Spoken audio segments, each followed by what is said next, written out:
Xavier Thévenard et Sylvain Cusso viennent tous les deux de boucler l'UTMB, l'un des ultra-trails les plus réputés au monde. Il s'agit de courir le plus vite possible pendant 170 km en parcourant 3 pays et en grimpant plus de 10 000 mètres de dénivelé positif. Alors comment se sont-ils préparés pour affronter cette épreuve hors norme ? Quelles ressources vont-ils chercher en eux pour trouver l'énergie physique et mentale pour courir autour du Mont Blanc ? Nous avons recueilli leurs témoignages juste après leur course à l'occasion du Strava Ultra Off Festival, un événement qui rassemble et crée des échanges au sein des communautés de coureurs. Je ne vous en dis pas plus et je vous laisse déconnecter le temps d'un podcast en entrant dans la tête de Sylvain Cusso et Xavier Thévenard. Bienvenue sur le podcast Dans la tête d'un coureur, l'émission de ceux qui souhaitent optimiser leur entraînement et leur préparation mentale pour faire moins d'erreurs et être plus performants. Un lundi sur deux, venez discuter entraînement et psychologie du coureur avec Guillaume et Fred, deux passionnés qui vivent la course à pied au quotidien. Bonjour à toutes, bonjour à tous, bienvenue au Strava Ultra Off Festival où nous enregistrons cet épisode spécial du podcast Dans la tête d'un coureur à l'occasion de l'Ultra Trail du Mont Blanc. Aujourd'hui, nous avons la chance et le privilège de recevoir deux figures emblématiques du trail français et international, Xavier Thévenard et Sylvain Cusso. Ils viennent tout juste de boucler les 170 km autour du Mont Blanc et je pense qu'on peut encore les applaudir pour ça. Merci.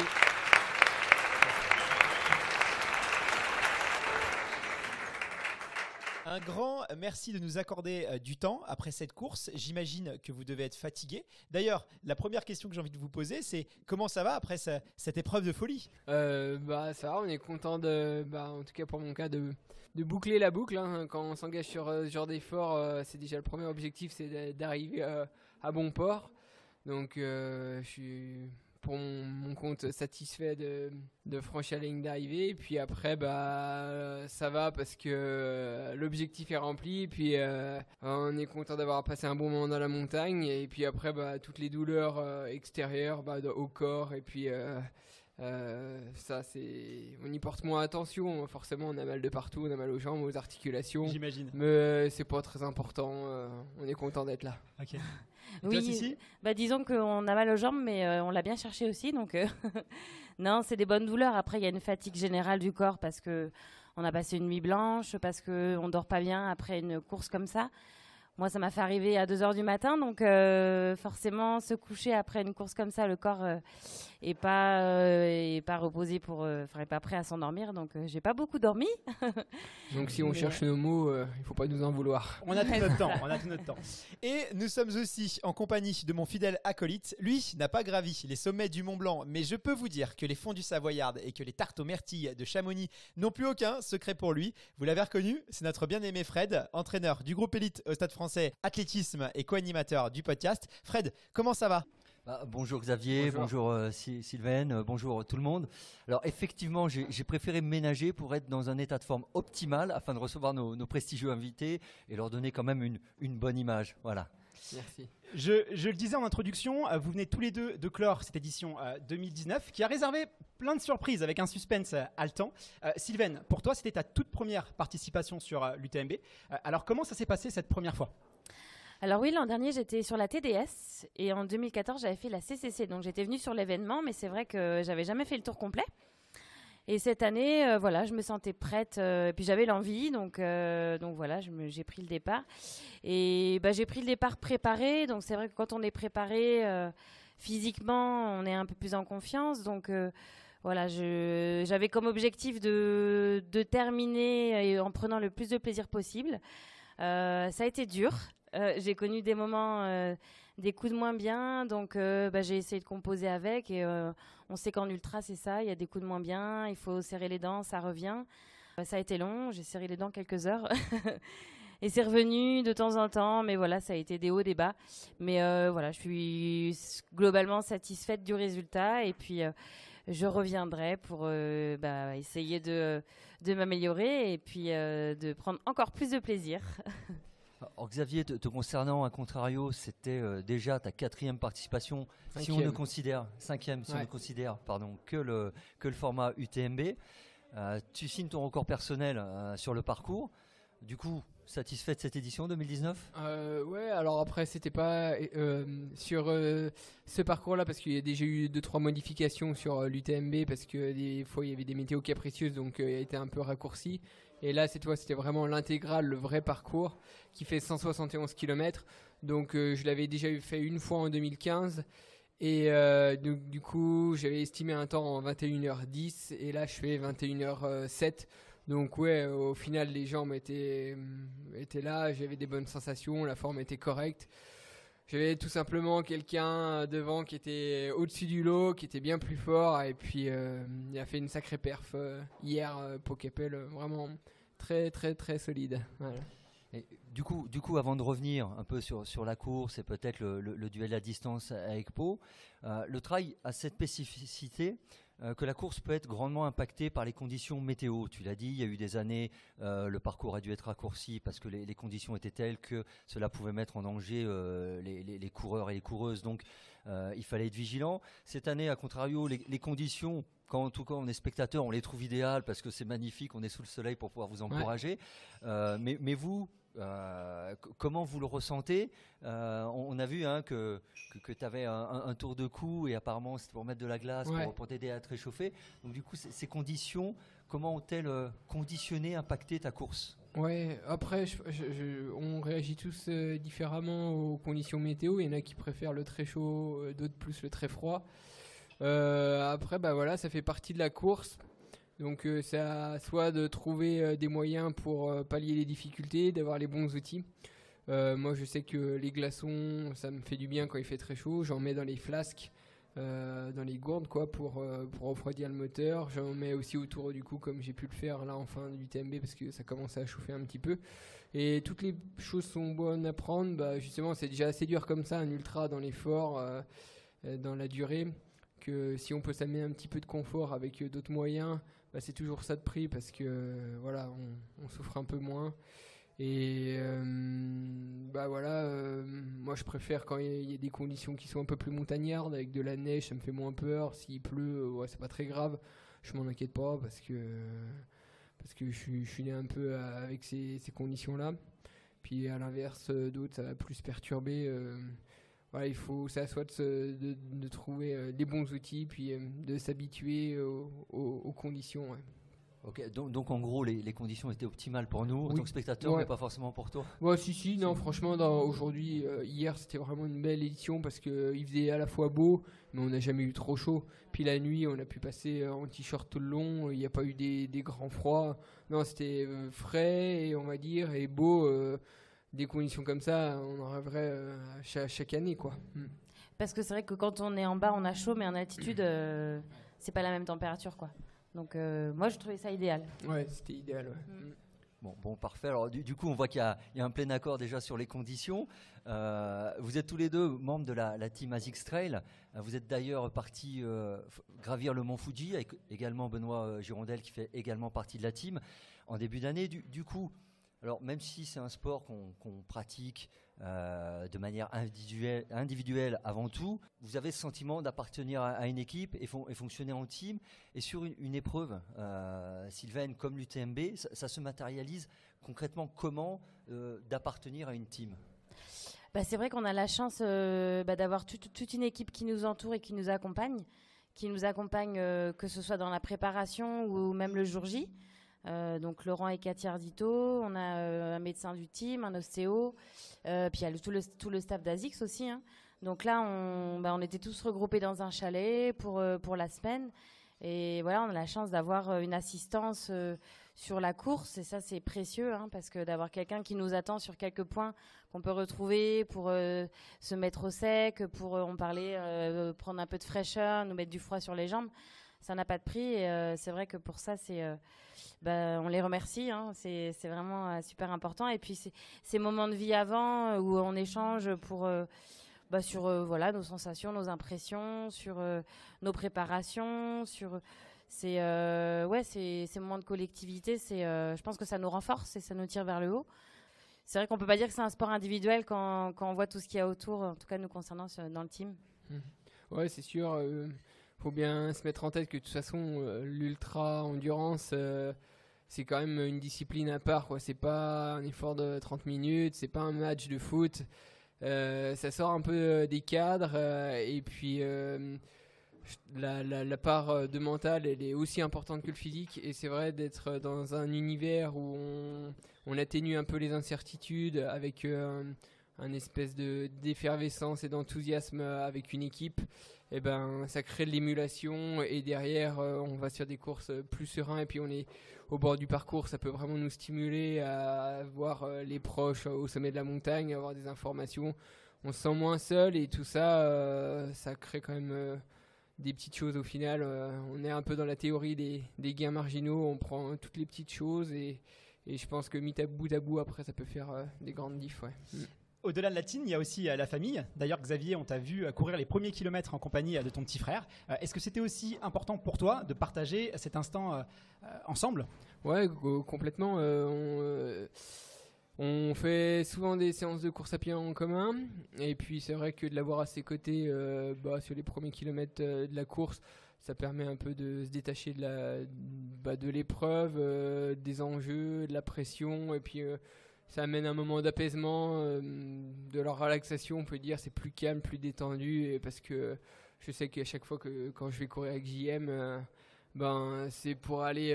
On se tire jamais la bourre. C'est pour se faire plaisir avant tout et puis de passer un moment ensemble. Et là, de l'avoir à ses côtés sur les premiers kilomètres, ça me refaisait penser à ces moments de course à pied qu'on fait à la maison, quoi. Allez, à l'entraînement, il essaie pas de t'attaquer un petit peu quand même de temps en temps, le petit frère. Ouais, on n'est pas tant joueur que ça, hein. Franchement, quand on y va ensemble, c'est justement pour ça, parce que ça se détache de cet univers-là, la compète, tout le temps à regarder le chrono et tout. Nous, on n'est pas du tout dedans. On va d'abord pour découvrir des endroits, aller voir ce qui se trouve derrière le sapin au sommet de la montagne. Et puis, c'est ce qu'on aime avant tout. Et du coup, quand on y va, on se tire pas la bourre, hein. Ouais. Sylvaine, on l'a dit en introduction, c'était ta toute première fois sur l'UTMB. Alors comment tu t'es préparé sur une distance où finalement tu as que très peu de repères ? À mon avis, ton retour d'expérience peut être très intéressant pour tous ceux qui souhaitent un jour se lancer un nouveau défi, quoi. C'est quoi les conseils que tu pourrais donner à tous ces gens ? Déjà, c'est de prendre le temps. C'est vrai qu'on voit beaucoup de gens qui démarrent le trail et qui vont un peu trop vite sur des distances très longues. Il faut laisser le temps au corps d'apprendre. Il faut pas brûler les étapes. C'est vrai que moi, j'ai démarré le trail en 2013 et j'ai commencé par des distances courtes et progressivement, je suis venue sur le long. L'an dernier, j'avais fait la TDS et le Mute, qui sont des distances de 120 km à peu près. Et cette année, j'ai fait, avant l'UTMB, j'ai fait l'Ultra du Mont Fuji. Donc j'avais quand même une première expérience sur un 100 miles. Ce qui m'a permis d'avoir quand même un peu anticipé sur la préparation, hein, puisque j'avais, dès le mois de janvier, j'avais commencé à préparer l'Ultra du Mont Fuji. Donc ça passe par beaucoup de volume, hein. Y a pas de miracle, il faut faire des kilomètres et des kilomètres. Il faut aller en montagne, il faut faire du dénivelé, il faut grimper, descendre. Après, on peut faire Moi, ce qui m'a manqué, je pense, c'est du travail spécifique de descente. Je l'ai vu parce que, notamment, la longue descente qui va vers Courmayeur a laissé quelques traces. J'ai cassé beaucoup de fibres musculaires et derrière, la remontée a été un peu compliquée. Donc, je pense que j'ai manqué un peu de ce type de séance, peut-être. Je ne sais pas si Xav en fait ce type de séance, mais voilà, c'est intégré. Et puis après, faire de l'entraînement croisé, du vélo.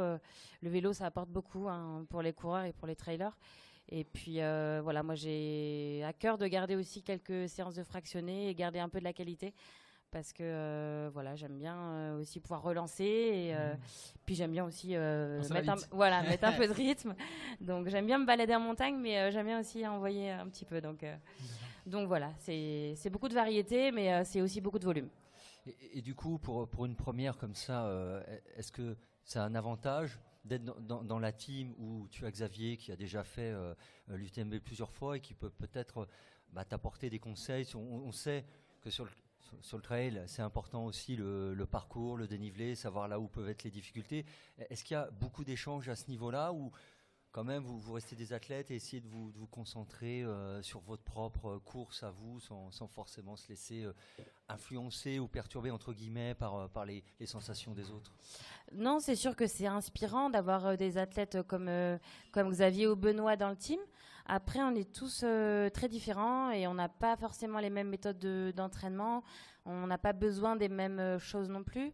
Xavier, c'est quelqu'un qui aime bien être dans sa bulle avant les courses. Moi, c'est l'inverse. Voilà, j'aime pas trop être seule. Au contraire, il faut que je sois avec des gens et c'est le meilleur moyen de me faire stresser si je suis toute seule. Donc ouais, je pense qu'on est différents, on se complète aussi, mais c'est intéressant d'en parler aussi parce que justement, on se rend compte que on n'a pas tous besoin des mêmes choses et on peut quand même préparer les mêmes courses, mais différemment.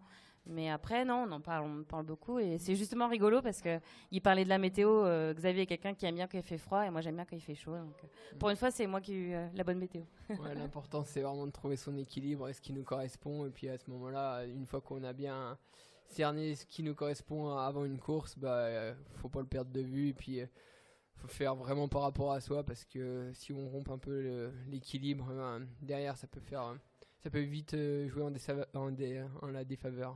Ouais. Ok.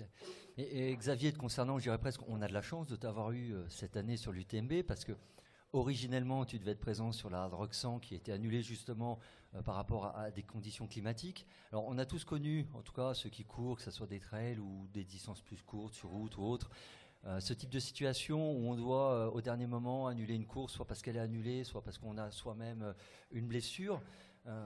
Du coup, toi, tu t'entraînes pour un objectif en calculant un pic de forme là, qui du coup devait arriver en juillet. Comment tu arrives à reprogrammer derrière une préparation pour que ton pic de forme, entre guillemets, se décale sur la fin août, début septembre? C'est compliqué ou finalement c'est assez easy? Franchement, c'est pas si compliqué que ça parce que aujourd'hui, moi je bosse beaucoup avec la variabilité de fréquence cardiaque, qui est un super outil pour savoir un peu son énergie, comment on se trouve dans le corps.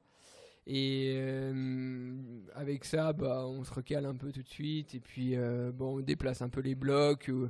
Mais de toute façon, je pense que la première chose qui amène la forme, c'est quand même particulier, ces épreuves longue distance d'ultra-endurance. Même si on n'a pas des super cannes au début, on peut toujours retrouver un peu d'énergie après. C'est long, c'est 24 heures. C'est pas comme si on faisait un effort court de 30 minutes, même si on est un peu moins bien. Je pense qu'on peut toujours retrouver tirer son épingle du jeu en ayant une bonne gestion, en faisant pas n'importe quoi, en étant peut-être un peu plus centré sur soi-même. Et puis peut-être que ça va sourire.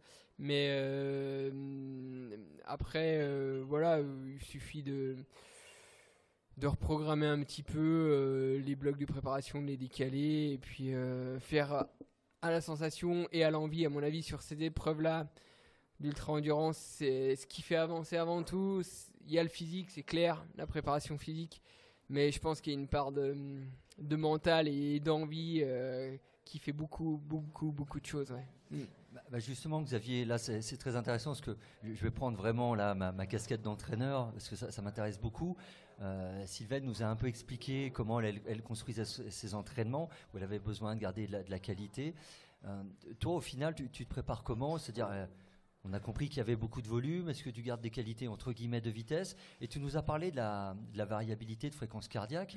J'aimerais bien que tu expliques, toi, avec tes mots, comment tu le vois et quel est ce concept. Parce que voilà, on a un certain nombre à connaître, mais peut-être pas tout le monde. Et c'est assez intéressant parce que on l'entend pas si souvent que ça, en tout cas dans les athlètes. Certains l'utilisent, un certain nombre, mais ils n'en parlent pas forcément. Donc je pense que là, on a beaucoup d'enseignements à tirer. Ouais, c'est... je vais peut-être parler c'est peut-être du chinois où ça va être dur à comprendre, mais en gros, pour schématiser la variabilité de fréquence cardiaque, c'est tout simplement un enregistrement de sa fréquence cardiaque au matin. Ensuite, les données, je les interprète sur un logiciel de cardiologie. Et après, ça donne plusieurs paramètres, des données qui sont assez intéressantes. Donc on peut comparer notre système nerveux à une horloge, une horloge comptoise avec un ballon qui est au milieu, c'est le cœur. D'un côté, on a le système qui est dit parasympathique, de l'autre côté, orthosympathique. Et le but, c'est de faire balancer son cœur aussi bien du côté parasympathique et orthosympathique, créer de la stimulation et de la variabilité, parce que plus on a de la variabilité dans le corps, plus on a de l'énergie. Donc je sais pas si c'est très bien schématisé, mais en gros c'est ça. Et on arrive aussi à préciser un petit peu l'entraînement et puis à pas faire n'importe quoi, mais aussi à déceler les fatigues. Si c'est une fatigue profonde, plus du système parasympathique, si c'est une système plus profonde du système orthosympathique. Et voilà, après on sait un petit peu comment faut pouvoir se reposer, etc. Donc après toutes ces interprétations-là, toutes ces données, moi ça fait des années que je fais des recueils de variabilité de fréquence cardiaque que Voilà, j'aime bien mettre dans des carnets d'entraînement, dans des tableaux Excel pour comprendre, parce qu'on est tous différents là-dessus. C'est comme l'entraînement, on est tous différents, mais aussi j'interprète ça avec celui qui me conseille un peu au niveau de l'entraînement. Après, je fais tous mes entraînements, je les programme moi-même, c'est moi qui suis acteur de mes programmes, mais il y a quelqu'un qui me conseille qui s'appelle Benoît Nave, et lui, il a des bonnes références dans ce domaine-là, et il s'y connaît très bien en physio, et puis tout ce qui touche à la variabilité. Donc ensemble, on se met d'accord, et puis on peaufine les programmes d'entraînement, et puis on discute de la variabilité en amont des courses. Voilà. Et toi, Sissi, tu as des petits secrets comme ça que tu veux partager avec nous? Je crois que tu as aussi besoin de te rassurer, quitte à rajouter quelquefois des séances. Il y a des choses que tu fais que ne font pas forcément les autres, qui pour toi sont utiles? Alors, je me rajoute pas forcément des séances. C'est vrai que c'est juste que je suis pas de ceux qui déchargent beaucoup avant les courses. Voilà, c'est vrai que je garde un certain rythme à l'entraînement, en faisant un peu moins volume quand même, mais je garde quand même une activité. C'est important parce que sinon, j'ai l'impression que ça me fait ramollir, ça me fait. Tu t'endors totalement. Ouais, voilà, c'est ça. J'ai besoin de garder quand même une activité, sans en faire trop non plus, parce qu'il faut quand même faire du jus. Mais ouais, je suis pas quelqu'un qui fait énormément de jus avant les courses. Après, je suis pas aussi pointueuse que Xavier. Je suis pas du tout dans ce genre de calcul. Peut-être que j'y viendrai un jour s'il m'explique. Mais je fais quand même beaucoup à la sensation. À mon avis, le premier des critères, c'est l'envie et la sensation qui me semble, le feeling, c'est incontournable, quoi. On a beaucoup de passionnés de course à pied dans le podcast, donc ça représente combien de kilomètres par semaine, rapidement, et de sorties, d'entraînement à peu près, une prépa comme l'UTMB, pour qu'on ait un peu une idée de l'implication que ça engage quand on prépare une course comme ça. Comme disait Xavier tout à l'heure, on fonctionne beaucoup par bloc de charge, et c'est vrai qu'il va y avoir des grosses semaines et parfois des semaines un peu plus légères en fonction de nos objectifs. Moi personnellement, je suis en temps normal, je fais pas énormément de volume, je suis à 80-100 km par semaine, et après là pour l'UTMB j'ai fait une semaine à 170 ou 200, je sais plus. Voilà, en fait, ouais, je trouve que les kilomètres c'est pas trop approprié au trail parce que tu fais du dénivelé. C'est pas des kilomètres faciles, tu fais pas de dénivelé sur le plat, ça va être plus facile que d'en faire sur le dénivelé, donc c'est pas je trouve un critère qui est bien défini pour l'activité trail. Moi je regarde plus admettons le nombre de dénivelés que le nombre de kilomètres, ou je regarde plus le volume horaire, ça m'intéresse plus que le kilomètre. Je sais combien de kilomètres je fais dans une année par exemple à pied. Mais à côté il y a d'autres choses, quoi. Il y a le ski de fond, il y a le ski de rando, il y a le vélo et tout ça. Voilà, au final je regarde le dénivelé. Le dénivelé ça me fait en gros 380 000 dans une année, quoi. Ça en fait des sommets. Exactement. Et du coup, Xavier, cette année, tu étais, on peut dire, la tête d'affiche, ou toi, une des têtes d'affiche de l'UTMB. Tu as concentré beaucoup d'attention médiatique. Nous, on est arrivés, on s'est baladé un peu dans Chamonix, on voyait quand même ton visage un peu partout. Comment tu gères cette pression supplémentaire? En fait, si je suis venu à la course à pied, c'est parce que c'est ce que j'aime. C'est pas... je me suis jamais dit un jour je ferai de la course à pied pour faire du haut niveau et pour avoir une certaine reconnaissance et notoriété. C'est passé comme ça, c'est le chemin qui a fait ça. Je me suis éclaté sur les courses, ça a marché, j'ai eu des résultats. On est venu à moi, on m'a proposé des choses, j'ai juste à dire oui ou non. Et puis voilà, c'est toutes ces choses. Aujourd'hui, ça m'offre plein d'ouvertures. J'ai une chance incroyable de vivre ces moments-là. Après, la finalité, c'est de pouvoir courir, d'aller dans la montagne, d'être dehors. Et ce qui me passionne avant tout, c'est l'activité et c'est ma motivation profonde. Le reste, ouais, ok, j'ai conscience qu'il y a des enjeux, j'ai peut-être des fois certaines pressions, mais demain, ça va forcément s'arrêter. Quand je serai plus performant, j'aurai plus de partenaires pour m'aider financièrement, mais ça va pas m'empêcher de dormir le soir. Demain, je pourrais toujours me lever à 5 heures avant d'aller au boulot et puis d'aller courir. Et ce qui m'importe, c'est vraiment d'aller courir. C'est ça qui m'importe le plus. C'est vraiment mon bien-être au quotidien, physiquement, moralement. J'ai besoin d'activité physique et puis le reste, c'est superficiel. Donc l'enjeu ne tue pas le jeu? Non, il faut arriver à se détacher, ou sinon on vit plus. Si on n'a qu'une vie, donc il faut aussi profiter. Bien sûr qu'il y a des enjeux, il faut faire les choses correctement, avec passion, envie, etc. Mais il faut pas que ça nous tue et que ça nous triture l'esprit, parce que sinon, autant arrêter puis faire autre chose. Tant qu'on y trouve plus d'avantages que d'inconvénients, ok, mais le jour où on trouve plus d'inconvénients que d'avantages, je pense que c'est le cas pour tout le monde. Il faut vite arrêter, changer de boulot ou faire autre chose. Mais je pense qu'on a tous la même façon de voir les choses. Il faut qu'on y trouve chacun notre compte. Voilà. D'ailleurs, j'ai lu quelque part que presque chaque année, tu te coupes presque du monde pendant 2-3 mois, plus d'internet, qu'est-ce que tu fais? Comment tu t'occupes alors? T'es sur Netflix ou pas? C'est quoi Netflix? Non. C'est vrai qu'aujourd'hui, on sent qu'il y a un certain engouement autour de la discipline et puis qu'aujourd'hui, ça fait partie du jeu de communiquer, etc. Mais ce qui est drôle, c'est que moi, j'ai toujours fait du trail depuis gamin. J'ai toujours couru dans les montagnes en étant tout petit. Mais il n'y avait pas tout ça avant. Ça, c'est venu après seulement. Et après seulement, le trail est venu. Et après, il y a eu les réseaux, puis il y a la communication. Mais à la base, nous, quand on était gamin, quand on courait avec mon frangin, on s'est jamais posé la question de dire « Ah je vais faire ce tour-là, comme ça, après, je pourrais poster ça, les autres vont pouvoir ça. » En fait, c'est déjà à la base l'intérêt qu'on avait d'aller courir. C'était pour notre bien-être, c'était pour aller découvrir des endroits.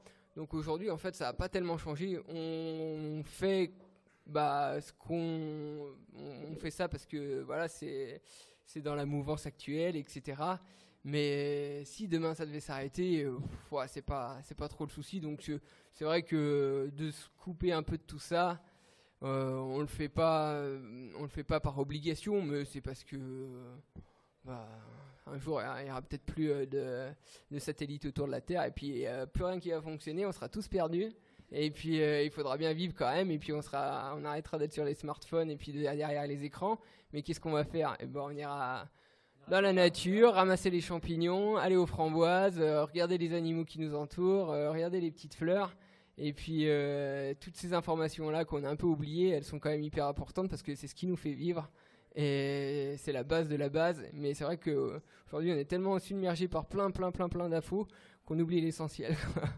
Et toi, Sissi, tu te vois un peu, tu ressens un peu ce besoin des fois de décrocher, ou au contraire, toi, tu vis très bien et tu as besoin de partager Oui, bien sûr, ça fait du bien effectivement de déconnecter, de se recentrer sur l'essentiel, comme disait Xavier. Les moments en famille, voilà, c'est vrai que moi aussi, ma famille est super importante pour moi et les proches. Après, oui, je trouve que effectivement, c'est une discipline. J'aime bien partager autour de cette discipline parce qu'on apprend aussi des autres. Et puis on le voit en course. C'est vrai que moi, c'est pas comme Xavier, je suis pas toute seule devant, donc je cours avec des garçons et je suis dans le peloton. Et c'est vrai qu'il y a énormément de partage entre les gens. Et ça, c'est vraiment chouette, quoi. Sur 30 heures de course, on fait des rencontres sympas, on vit des moments forts. Et voilà, c'est pas forcément du partage sur Internet ou sur les réseaux, c'est du partage sur le terrain, quoi. Et ça, c'est génial. Au départ, l'ambiance qu'on vit ici à l'UTMB, moi, j'avais vécu le départ de l'UTMB de l'extérieur, parce que j'avais encore jamais pris le départ en tant que coureuse. C'est vraiment quelque chose, quoi, d'être là. Tous les deux, vous avez été très soutenus. On a beaucoup entendu vos prénoms. On a senti énormément d'émotions aussi à vos arrivées. Ça vous a aidé, vraiment ce soutien collectif. Ah oui, c'est super important. Enfin, c'est super motivant, surtout quand c'est des gens qu'on connaît, des proches, la famille, et même quand c'est des anonymes. C'est vrai qu'on sent les gens adorables, voilà, qui sont à fond derrière nous, et c'est touchant. Ça peut que nous porter. Mais du coup, pour aller un peu plus loin sur les ressorts que vous activez pendant la course, que vous partez pour une course, vous partez pour déjà plus d'une journée entière. Un coup il fait jour, un coup il fait nuit, un coup il fait chaud, un coup il fait froid. Très, très concrètement, il n'y a pas un moyen, à un moment, on en a complètement marre. On se dit mais qu'est-ce que je fais là? Je vais tout envoyer balader, je vais descendre par le petit sentier, je vais profiter un peu. Une question, je ne sais pas si ça arrive. En fait, et du coup, à quoi on se raccroche? À quoi on se raccroche à ce moment-là?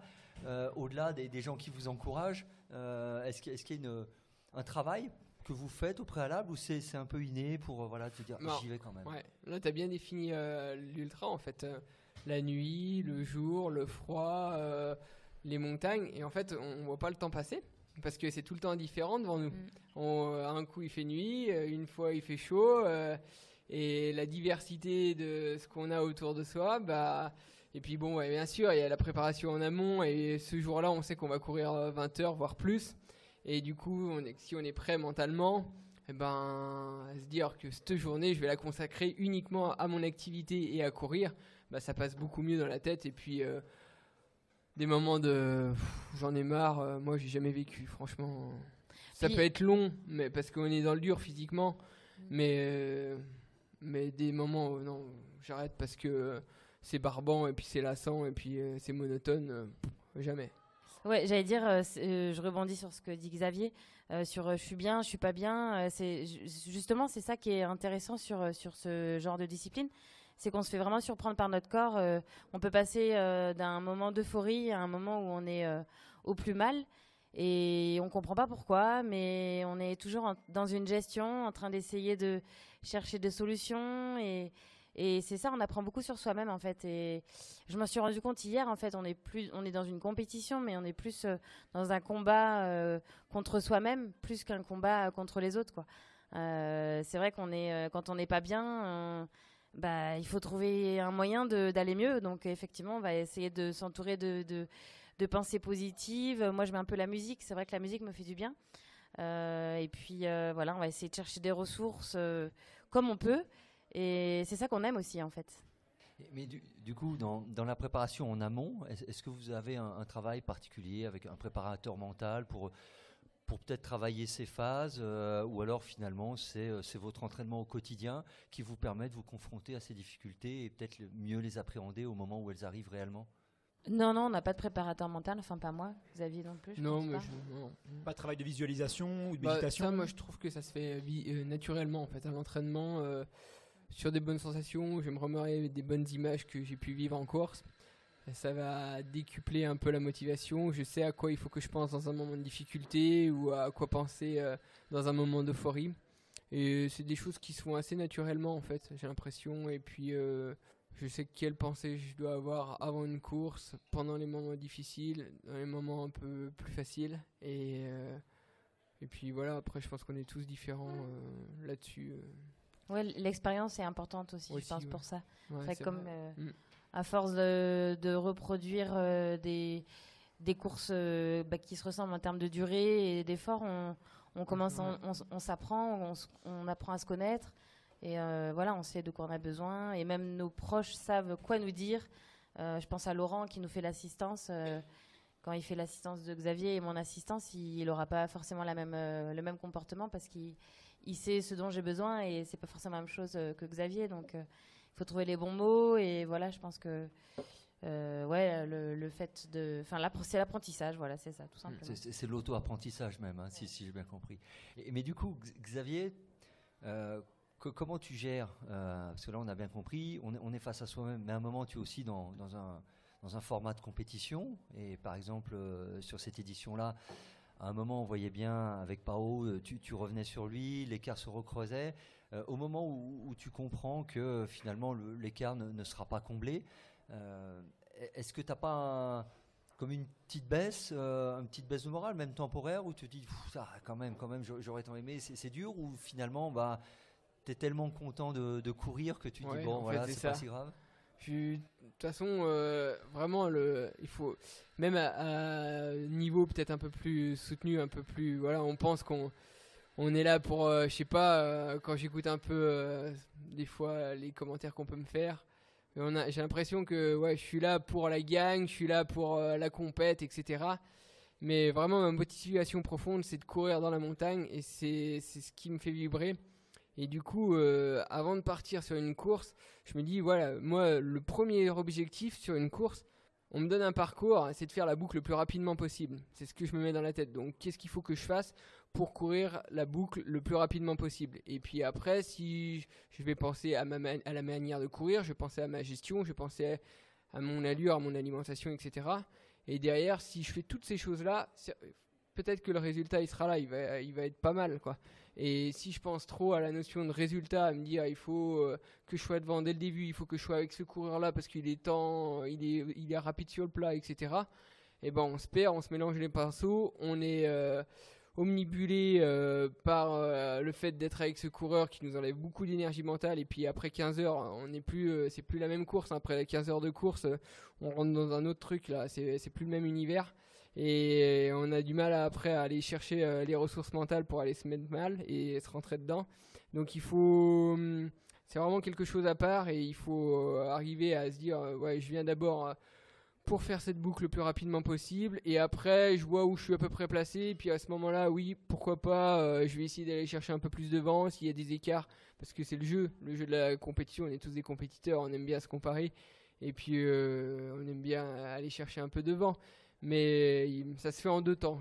Le défi, il est vraiment contre toi-même et si t'es ton premier adversaire, en fait, t'essayes de battre tes records, t'essayes de t'affronter toi-même. Exactement. C'est ça que je comprends. Ouais, en plus avec là pour l'UTMB, pour parler de l'UTMB, c'était ma 5e participation, donc j'ai quand même quelques références au niveau de mes temps de passage, etc. Donc je me suis calé mes temps de passage, je voulais arriver à cet endroit-là, dans ces temps-là. Et comme ça, on est toujours confronté à soi-même sans se confronter à ce qui se fait devant. Et puis après, une fois où on voit où on est à peu près placé, on a les informations, etc. Sur le parcours, les écarts. Là, oui, si on a les sensations, la forme, on essaye d'aller jouer un peu avec les coureurs de devant. Parmi toutes les particularités du trail, là, je vais m'adresser plus spécifiquement à toi, Sissi. Les femmes, elles sont aux avant-postes de la performance. Je pense notamment, par exemple, à Corinne Favre, qui a gagné la Triple C en 2006 au scratch devant des hommes. On a encore vu sur cette édition des femmes très bien placées sur le scratch. Comment est-ce que tu expliquerais ça ? Alors c'est vraiment que je suis impressionnée du niveau des femmes aujourd'hui et de la densité. Je vois sur l'UTMB cette année...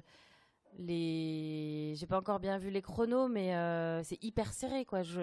Très très souvent, j'avais 3 filles devant moi, 3 derrière moi, et on se tenait toutes en 3 minutes, quoi. Donc ça arrivait pas il y a 3 ans. Il y a 3 ans, il y avait une demi-heure entre chaque coureuse. Le niveau a augmenté. Je pense que déjà le trail se popularise, et puis peut-être les femmes s'entraînent mieux aussi.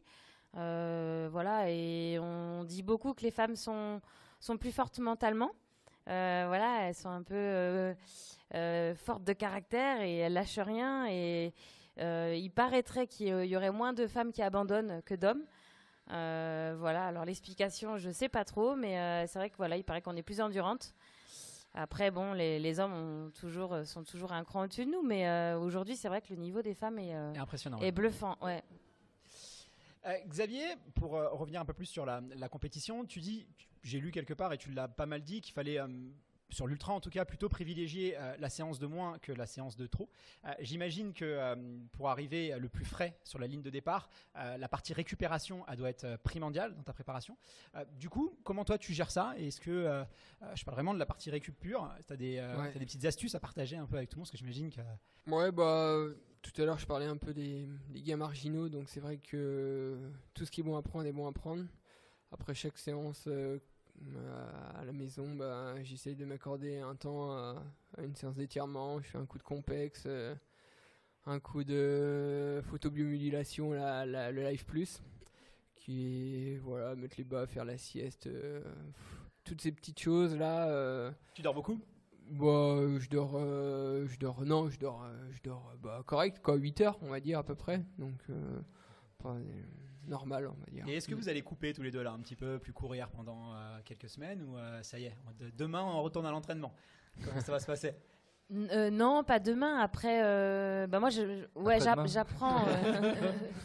J'apprends encore dans les reprises d'après ultra, hein. C'est vrai que j'avais pas mal questionné Xavier après l'ultra du Mont Fuji, parce que je savais pas quand reprendre. C'est vrai qu'on a un peu perdu, on a envie de reprendre, mais on sait pas trop si c'est le moment, on a peur que ce soit trop tôt.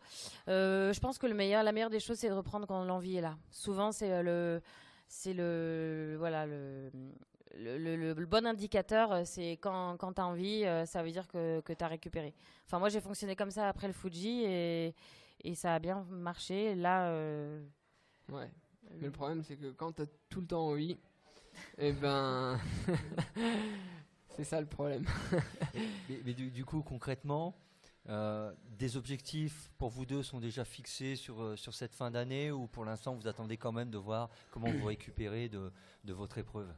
Moi, par expérience, avec des UTMB très différents au niveau de la récupération, Il y a des fois où j'ai mis 15 jours à récupérer, donc après il n'y a pas de problème si on s'était programmé une course.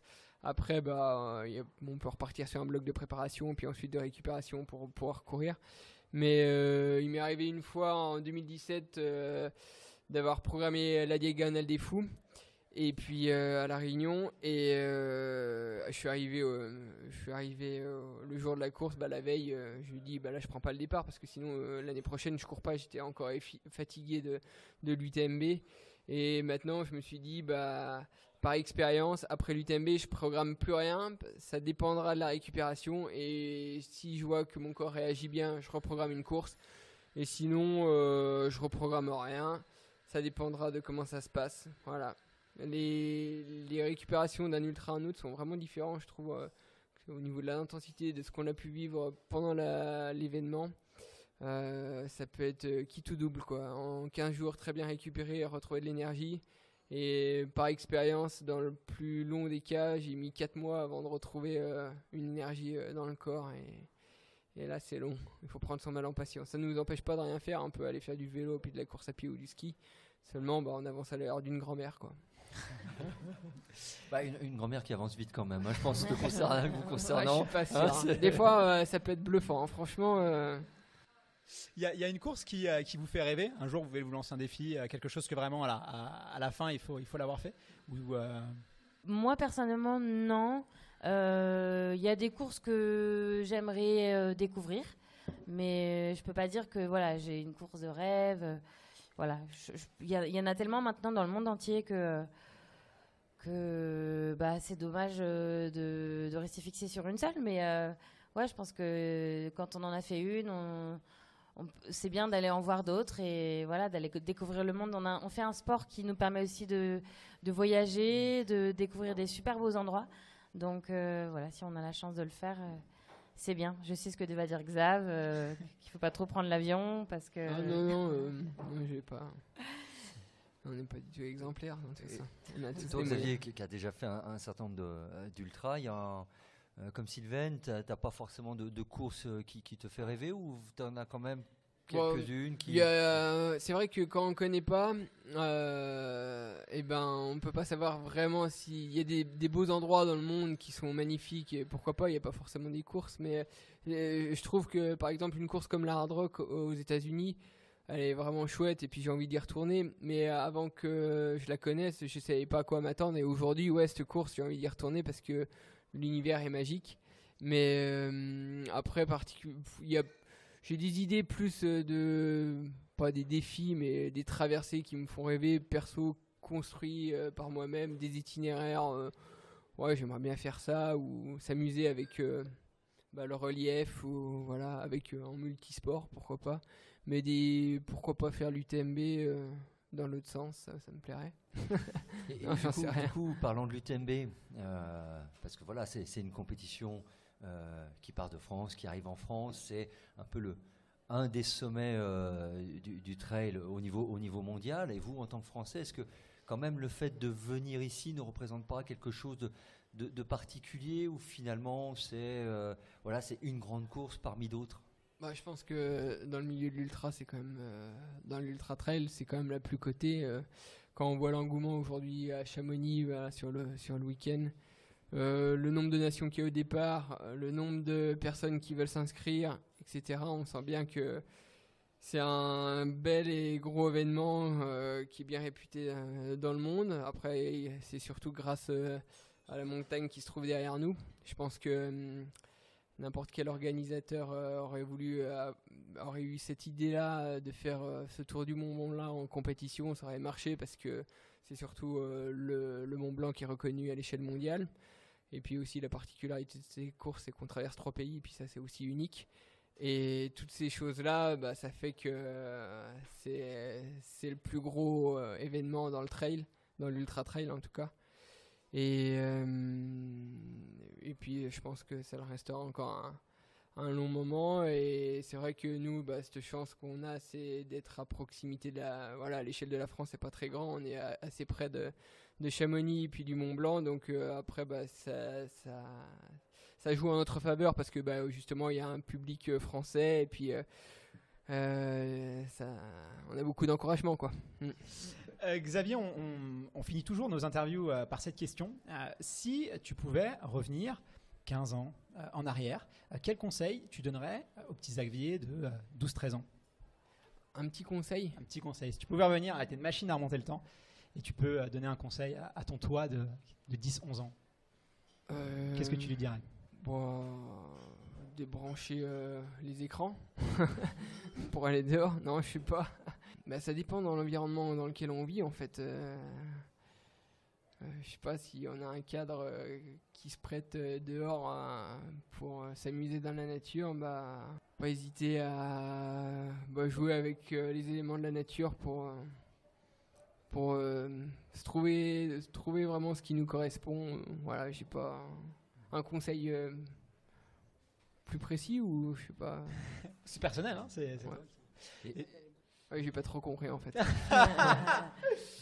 C'est toi, quand tu avais 12-13 ans, si tu reviens en arrière. Et toi, Sissi, est-ce que tu as quelque chose que tu as... Voilà, si tu pouvais remonter le temps, est-ce qu'il y a un conseil que tu donnerais?